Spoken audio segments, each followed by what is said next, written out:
That's no ordinary storm. Listen closely to the thunder as it rumbles in your chest. Do you hear it? That is the sound of the Volibear. He is crying out in fury and rage. Can you hear what he is saying? No? Well then, I think it is time for a story.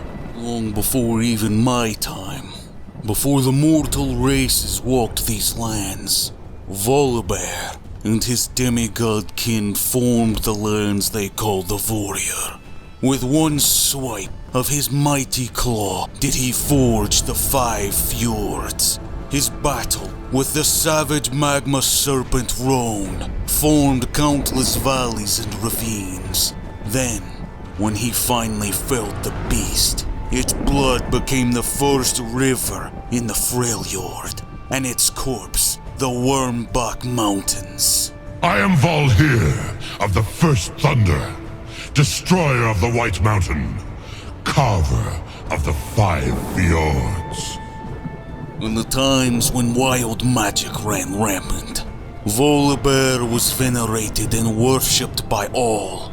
Volibear took to the fields of great battles alongside his followers, clad in rune-inscribed armor created by his brother Orn. The brothers' bond was strong, often fighting at one another's side, and Volibear reveled in the hard-fought victories, his power swelling with every blood offering made in his name. Like all siblings in time, they drifted apart, focusing on their own pursuits. Even so, their kinship remained strong, until new ideas began to usurp the old beliefs across the Freljord. 3 sisters rose to power, seeking to control and impose order on the wilds of the Freljord, and the demigod kin could not agree on how to proceed. Some, like Anivia, were inclined to work with the sisters, while the Volibear and the Iron Boar wanted to destroy them, and others, content to ignore them completely. Volibear looked to the more animalistic and savage of his followers, the Ursine. With them, he would defeat the 3 sisters. In preparation, he sought out Orn to arm his warriors for battle, but Orn refused. He did not approve of the Ursine's savage ways, and a terrible fight erupted between the 2 demigods. In the aftermath, Volibear cursed his brother's name. Orn, you once denied me your weapons. Now I no longer need them. He cast off his armor, and in doing so found his true power unleashed in tooth, claw, and thunder. With newfound rage, he confronted one of the mortal sisters who sought to steal the power of the demigods for herself. Before her entire army, the Volibear struck her down, blinding her. But he was unable to stop what she had already set in motion.